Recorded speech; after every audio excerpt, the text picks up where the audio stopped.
जी अस्सलाम वालेकुम। उम्मीद करता हूँ आप सब खैर खैर सलामती से होंगे। तो आज हम अपना third lecture ninth class chemistry का स्टार्ट कर रहे हैं। जो कल हमने पढ़ा था वो था ब्रांचेस ऑफ केमिस्ट्री। पहले हमने पांच कोई ब्रांचेस हमने स्टडी की थी। आज हमने आगे वाली ब्रांचेस को स्टडी करना है कि क्या क्या चीज़ें उसमें हमने स्टडी करना है, वो आज हमने देखना है। तो सबसे पहले जो हमारे पास ब्रांच है ना, उसको हम नाम देते हैं, इसमें जो कल पांच पढ़े थे आज हमने सिक्स स्टार्ट करने हैं। उसका नाम है बायोकेमिस्ट्री।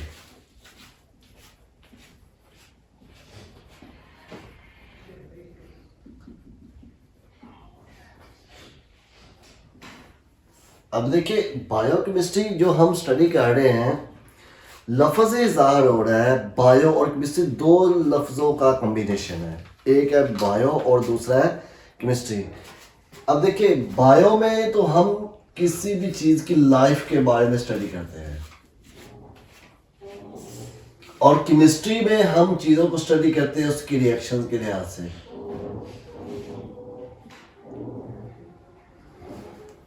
अब लाइफ के अंदर जो भी रिएक्शंस हो रहे हैं उसको हम नाम देंगे बायोकेमिस्ट्री। अब लाइफ किस किस चीज़ की है हमारे पास है। अगर लाइफ के बारे में देखें तो हमारे पास वो लिविंग ऑर्गेनिज्म की है। वो लिविंग ऑर्गेनिज्म आपके पास ह्यूमंस हो सकते हैं, वो प्लांट्स हो सकते हैं, वो एनिमल्स हो सकते हैं। अब इनकी लाइफ के अंदर जितने भी केमिकल्स रिएक्शन प्रोसीड हो रहे हैं इनकी बॉडी के अंदर, उसको हम नाम देते हैं बायो केमिस्ट्री। अब देखिए हमारे पास कौन कौन से रिएक्शन हम अपनी एग्जांपल देते हैं रोज़मर्रा ज़िंदगी में। हमारी बॉडी के अंदर मुख्तलिफ केमिकल रिएक्शन के ज़रिए कुछ चीज़ें प्रोसीड हो रही हैं, लाइक प्रोटीन बन रही है, लिपिड्स तैयार हो रहे हैं। तो ये कार्बोहाइड्रेट्स, अगर हम इनके स्कोप की बात करें तो हमारे पास लिपिड्स की बात करेंगे, हम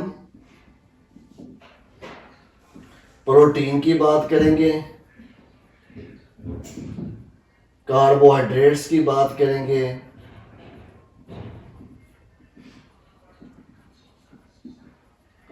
अब ये सब कुछ हमारी लाइफ के अंदर चल रहे हैं through metabolism reaction, anabolism reaction के जरिए कैटाबॉलिज्म रिएक्शंस हो रहे हैं हमारी बॉडी के अंदर। ये सारी रिएक्शंस की जो स्टडी होती है ना, इनको हम नाम देते हैं बायो केमिस्ट्री।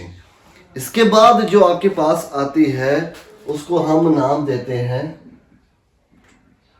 Nuclear chemistry.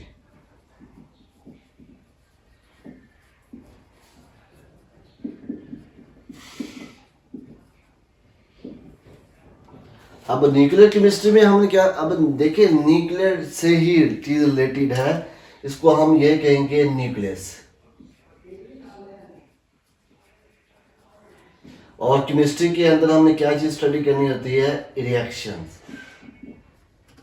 तो लफ्ज से ही आप डेफिनेशन बना सकते हैं कि न्यूक्लियस के अंदर जितने भी केमिकल रिएक्शन प्रोसीड हो रहे हैं उनको स्टडी करना हमारे पास क्या कहलाएगा, न्यूक्लियर केमिस्ट्री। अब न्यूक्लियस के अंदर आप देखें उनके अंदर प्रोटॉन मौजूद हैं, न्यूट्रॉन मौजूद हैं, ठीक है, इलेक्ट्रॉन मौजूद हैं। अब इनकी वजह से जितने भी रिएक्शन प्रोसीड होंगे, अब हम असल में न्यूक्लियस की बात कर रहे हैं क्योंकि एटम पूरे की बात हम यहाँ पर नहीं कर रहे, हम न्यूक्लियस में बात कर रहे हैं। न्यूक्लियस के अंदर में जो चीज़ें होती है वो होता है प्रोटॉन और होता है हमारे पास न्यूट्रॉन। इनकी वजह से आगे बहुत सारे रिएक्शन होते हैं। लाइक अगर हम इसके स्कोप की बात करें कि न्यूक्लियर केमिस्ट्री आखिर कहाँ पर यूज़ हो रही है, कि हम इससे क्यों पढ़ रहे हैं, तो जो हम इसके स्कोप की बात करेंगे ना, इसका स्कोप ये कहाँ पर यूज़ होगी, तो जो हमारे पास न्यूक्लियर केमिस्ट्री है ये यहाँ यूज़ होती है रेडियोथेरेपी के अंदर।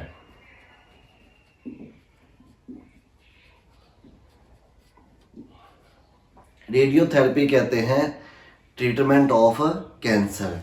अगर हम इसकी बात करें ट्रीटमेंट ऑफ कैंसर की, तो कैंसर के इलाज के अंदर हम मुख्तलिफ आइसोटोप यूज़ करते हैं, जो कि रेडियोथेरेपी जिसे हम नाम दे रहे हैं कि कैंसर के वो आइसोटोप जब बॉडी के ऊपर उनकी बम्बारमेंट की जाती है उनकी रेडिएशंस की, तो वो हमारी बॉडी में जो एक्स्ट्रा सेल पैदा हो रहे हैं जो काज ऑफ कैंसर बढ़ रहे हैं, क्योंकि कैंसर असल में ये होता है कि हमारी बॉडी में जब एक्सेस ऑफ जो सेल की प्रोडक्शन होती है ना, तो वो कैंसर का काज बनते हैं। वो बॉडी में जहाँ ऐसा ऐसा ऐसा ऐसा जमा होना शुरू होते हैं, जहाँ पर भी वो जमा होने शुरू हो जाएंगे वो हमारी बॉडी में क्या पैदा करेंगे, वो ऐसा ऐसा सारे जहाँ पर उनकी कॉलोनी बनती जाएगी, वो सेल्स ऑफ सेल जो पैदा हो रहे हैं वो कैंसर का काज बनेंगे। उनको रोकने के लिए हम किसी न किसी आइसोटोप को यूज़ करते हैं, जो जो हमारे पास रेडियो एक्टिव एलिमेंट्स होते हैं उनके ऊपर बम्बारमेंट की जाती है। जब जिस बॉडी के हिस्से में वो कैंसर की ज़्यादा प्रोडक्शन सेल में है, तो वहाँ पर हम उसको क्या करते हैं, रेडिएशंस की बम्बारमेंट करके सेल को तोड़ते हैं, ब्रेक डाउन करते हैं, जिसकी वजह से फिर वो कैंसर के जो प्रोसेस होता है उसको रोकना आसान। लेकिन ये प्रोसेस हमारे पास फर्स्ट स्टेज या सेकंड स्टेज तक होता है, थर्ड स्टेज में भी 50-50 चांस होते हैं, लेकिन जब कैंसर की स्टेज फोर्थ या फिफ्थ में चली जाती है तब इसको रोकना नामुमकिन हो जाता है, फिर चांस बहुत कम हो जाते हैं। तो ये स्टार्टिंग में ही अगर कैंसर हो, फर्स्ट स्टेज में हो या सेकंड स्टेज में हो, तो तब इसको कंट्रोल करना बहुत आसान होता है। तो इस केमिस्ट्री को हम नाम देते हैं न्यूक्लियर केमिस्ट्री। इसके बाद जो हमारे पास आती है ना नेक्स्ट, उसको हम नाम देते हैं पॉलीमर केमिस्ट्री।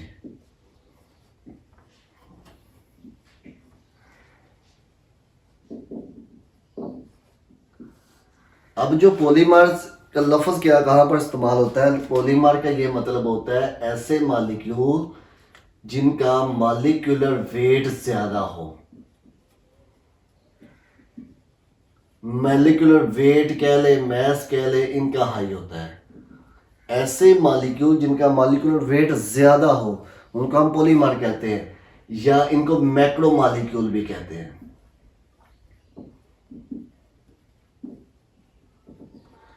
मतलब अब बनते कैसे हैं, जब मुख्तलिफ कंपाउंड जो आपस में लिंक होते जाते हैं उनको कहते हैं सेल्फ लिंकिंग।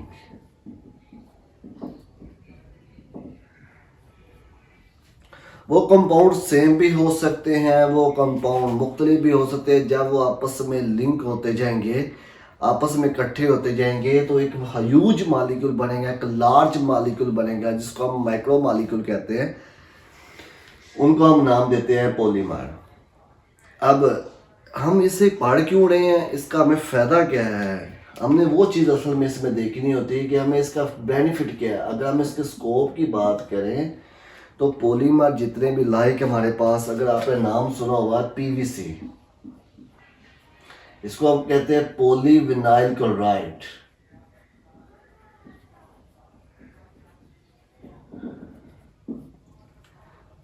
अगर आप लोगों को ये समझने में मुश्किल हो रही कि पीवीसी आखिर क्या होता है, पीवीसी अगर आप घर की सेंट्री में जो पाइप यूज़ होते हैं प्लास्टिक के, वो असल में पीवीसी के बने होते हैं। इंडस्ट्री में वो पीवीसी के नाम से जाने जाते हैं, उनको हम यूज़ करते हैं सेंट्री के अंदर।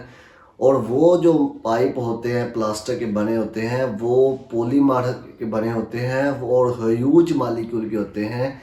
जब हम उन्हें हमारे ड्रेनेज के अंदर यूज़ करते हैं, तो ड्रेनिंग में जब हम यूज़ कर रहे होते हैं तो उसका हमें बेनिफिट क्या होता है, लॉन्ग टर्म के लिए वो सेफ हो जाता है। आप देखेंगे उनके ऊपर कोई तरह इफेक्ट नहीं होता कि अगर सीमेंट के अंदर वो अगर दीवार के अंदर भी हम फिक्स कर ले हैं, बाहर भी लगा रहे हैं, उनके ऊपर ना तो इन्वायरमेंट का कोई इफेक्ट हो रहा है ना सीमेंट का कोई इफेक्ट हो रहा है, लॉन्ग टाइम के लिए सेफ हो जाते हैं। तो वो ख़राब नहीं होते। क्यों? क्योंकि वो लार्ज मालिक्यूल, इनके अंदर फोर्स अट्रैक्शन बहुत ज़्यादा होती है, जिनकी वजह से इनको मालिक्यूल को तोड़ना मुश्किल हो जाता है, जिसकी वजह से ये लॉन्ग टाइम सेफ हो जाए। इसी तरह के जो कुछ मालिक्यूल होते हैं, अगर मैं थोड़ा सा इसके बारे में बता दूं कि जो पॉलीमर्स होते हैं, लाइक हमारे पास ये बुलेट प्रूफ जैकेटें बनती है, ये भी एक हमारे पास शीट ही होती है, पॉलीमर की बनी होती है। मालिक्यूल इतने कंडेंस, इतने क्लोज होते हैं कि इनके अंदर गोली आसानी से पार नहीं होती, उससे कंट्रोल कर लेती, रोक लेती है। तो वो पॉलीमर ही असल में होते हैं। तो ऐसी केमिस्ट्री को हम नाम देते हैं पॉलीमर केमिस्ट्री। नेक्स्ट जो हमारे पास है उसको हम नाम देते हैं जियोकेमिस्ट्री।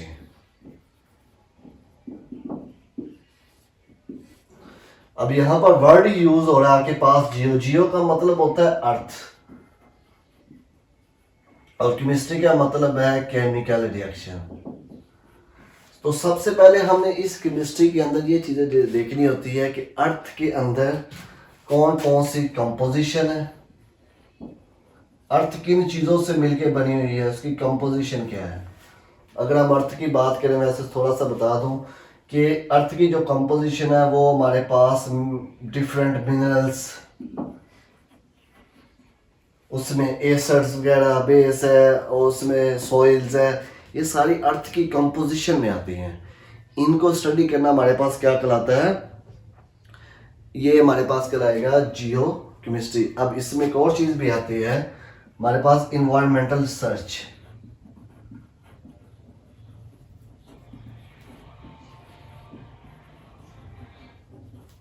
अब देखिए इन्वायरमेंटल रिसर्च इसमें कैसे होती है। देखिए सर्दियों में अक्सर सर्दी जब ज़्यादा पड़ती है तो हमारे पास एक लफ्ज़ यूज़ करते हैं जो रिसर्चर होते हैं, AQI। आपके पास जो एजेंसी के लोग होते हैं, जो इस डिपार्टमेंट के लोग होते हैं, वो इसको यूज़ करते हैं। असल में इसका मतलब होता है एयर क्वालिटी इंडेक्स।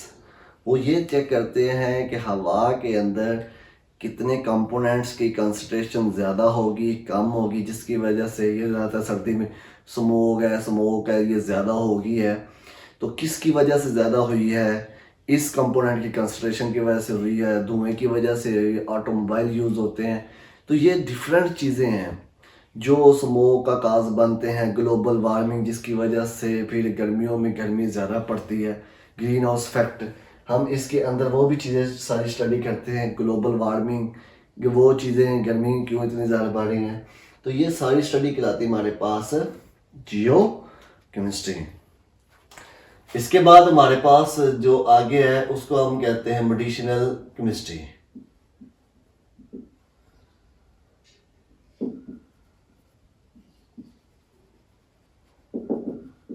अब देखिए मेडिसिनल जो केमिस्ट्री है ये असल रिलेटेड टू है मेडिसिन से, जिसे हम कहते हैं ड्रग्स, या हम कह सकते हैं मेडिसिन। तो हमारे पास जो है ना मेडिसिन के अंदर, अब देखिए मेडिसिन हमारी लाइफ के लिए बहुत इम्पोर्टेंट प्ले रोल करती है। लाइक अगर बॉडी के अंदर मुख्तलिफ जैसे डिजीज़ हैं तो हमारे पास कुछ मेडिसिन जैसे पैराडोल है, डिस्प्रिन है, तो इस तरह की मेडिसिन तैयार की जाती है अकॉर्डिंग टू डिसीज़। अब देखिए जैसे पिछले कुछ जो 2019 में अगर हम कोविड-19 की बात करें, तो जब कोविड आया था तो हमारे पास बॉडी के लिहाज से वो कहते थे कि ये वाली मेडिसिन आप यूज़ करें ताकि कोविड से आप बच सकें। वो डिपेंड करता है कि वो लोग जो मेडिसिनल केमिस्ट होते हैं वो डिपेंड करते हैं कि डिजीज़ किस तरह की है, उसकी कंसंट्रेशन क्या है, वो बॉडी के ऊपर क्या अफेक्ट कर रही है। तो उनका अफेक्ट करना, उनकी डिस्कवरी करनी, ये सारी चीज़ें हम मेडिसिनल केमिस्ट्री में पढ़ते हैं। अगर इसके स्कोप की बात करें तो हमारी फार्मास्यूटिकल इंडस्ट्री में या मेडिसिन जो लोग होते हैं मेडिसिन को तैयार करते हैं, वो देखते हैं कि किस तरह की डिस्कवरी करनी है, उसका बॉडी के ऊपर इफेक्ट क्या होगा, कितनी कंसंट्रेशन में बनानी है, कितने mg में बनानी है। तो वो डिपेंड करता है डिजीज़ किस तरह की है, किस तरह का वो काज पैदा कर रही है। तो इस केमिस्ट्री को हम नाम देते हैं मेडिसिनल केमिस्ट्री। लास्ट जो ब्रांचेज है ना उसको हम नाम देते हैं एस्ट्रोकेमिस्ट्री।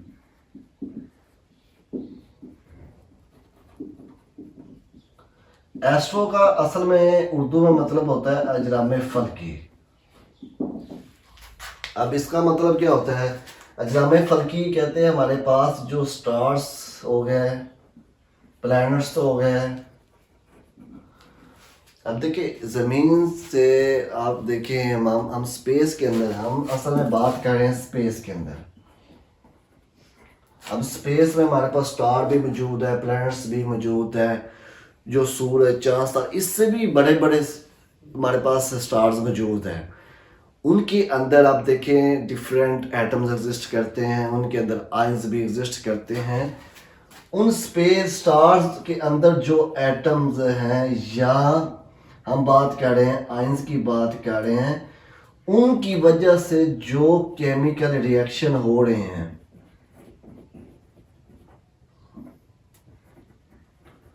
उन रिएक्शंस को स्टडी करना हमारे पास एस्ट्रोकेमिस्ट्री कहलाते हैं। जितने भी आपके पास स्टार्स हैं, स्टार्स के अंदर जो रिएक्शंस हो रहे हैं, या उनके अंदर हमारे पास जो रेडिएशन प्रोड्यूस हो रही है, उन रेडिएशन को स्टडी करना हमारे पास एस्ट्रोकेमिस्ट्री कहलाता है। मैं इसको बेस्ट एग्जांपल देता हूँ। हमारे पास जैसे ज़मीन से कुछ थोड़ा सा ऊपर अगर हम जाएं तो वहाँ पर हमारे पास एक लेयर होती है जिसे हम ओजोन लेयर कहते हैं। वो ओजोन लेयर जो हमारे पास है,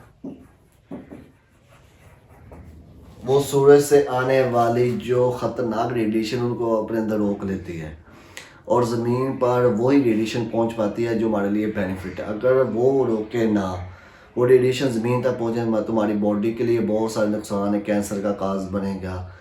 उसके बाद जो जानवर है उनको डिजीज़ लगेंगी, उसके बाद प्लांट्स हैं उनके पत्ते ख़राब होने शुरू हो जाएंगे, उनकी ग्रोथ रुक जाएगी। तो ये जो सिस्टम सारी जो होती है ना हमारे पास स्टडी, इसको हम नाम देते हैं एस्ट्रो केमिस्ट्री। तो यहाँ तक हमारी ब्रांचेस कवर अप हो गई हैं। तो मैं एक दफ़ा आपको थोड़ा सा ओवरव्यू करा दूँ 1 मिनट के अंदर अंदर। तो आज जो हमारा मेन टॉपिक था वो है ब्रांचेस ऑफ केमिस्ट्री, जो सेकंड पार्ट है। हमने 6 ब्रांचेस स्टार्ट की, पहले 5 ब्रांचेस हमने पहले लेक्चर में पढ़ चुके हैं। बायोकेमिस्ट्री में हम लाइफ के ऊपर रिएक्शंस की स्टडी करते हैं, और इसका हमें बेनिफिट क्या होता है कि हम देखें बॉडी के अंदर जितने लिपिड्स प्रोटीन तैयारी हो रही है वो हम तैयार करते हैं। न्यूक्लियर केमिस्ट्री में न्यूक्लियस के रिलेटेड जितने भी रिएक्शंस हो रहे हैं उसको हम न्यूक्लियर केमिस्ट्री कहते हैं, जिसे हम न्यूक्लियर केमिस्ट्री ये ज़्यादातर हम यूज़ करते हैं बॉम्ब ब्लास्ट के अंदर, इलेक्ट्रिक पावर के अंदर, ट्रीटमेंट कैंसर के अंदर आइसोटोप यूज़ करते हैं। पॉलीमर के अंदर का मतलब ये होता है ऐसी केमिस्ट्री जिसमें मालिक्यूल बड़े आपस में लिंक होकर बड़े मालिक्यूल तैयार होते हैं। पीवीसी है, उनमें आपके पास बुलबुल जयपुर बनाने पॉलीमर इस्तेमाल होते हैं, पॉलीविनाइल नाइलॉन भी होते हैं, ठीक है। इस तरह धागा भी बनता है, रेशम जो है हमारे पास कपड़ा बनाने के लिए। जियो केमिस्ट्री है, अर्थ के ऊपर जितनी कंपोजिशन है, अर्थ कैसे बनी है, इसकी कंपोजिशन क्या है, इसकी परफेक्ट क्या है उनका, तो वो हमारे पास जियो केमिस्ट्री कहलाएगी। इसके बाद मेडिसिन केमिस्ट्री वो होती है जिसमें मेडिसन की जो बॉडी के ऊपर इसका क्या इफेक्ट है, तो वो हमारे पास वो चाहे एनिमल्स की है, प्लांट्स की है, हमारे पास या इंसानों की है, तो उसके लिहाज से जो डिज़ाइन किया जाता है, चीज़ें मैन्युफैक्चरिंग की जाती है ड्रग्स की, मेडिसन की, तो वो मेडिसिन केमिस्ट्री होती है। इसके लास्ट पे हमने देखा है एस्ट्रो केमिस्ट्री, जो स्टार्स के अंदर जितनी हमारे पास अगर हम बात करें जो रिएक्शंस हो रहे हैं, उन रिएक्शंस की वजह से क्या इफेक्ट हो रहे हैं, वो एस्ट्रो केमिस्ट्री। तो उम्मीद करता हूँ कि आपको ये लेक्चर समझ आया होगा। तो इंशाल्लाह अगर कोई प्रॉब्लम हुई तो आप मुझे इस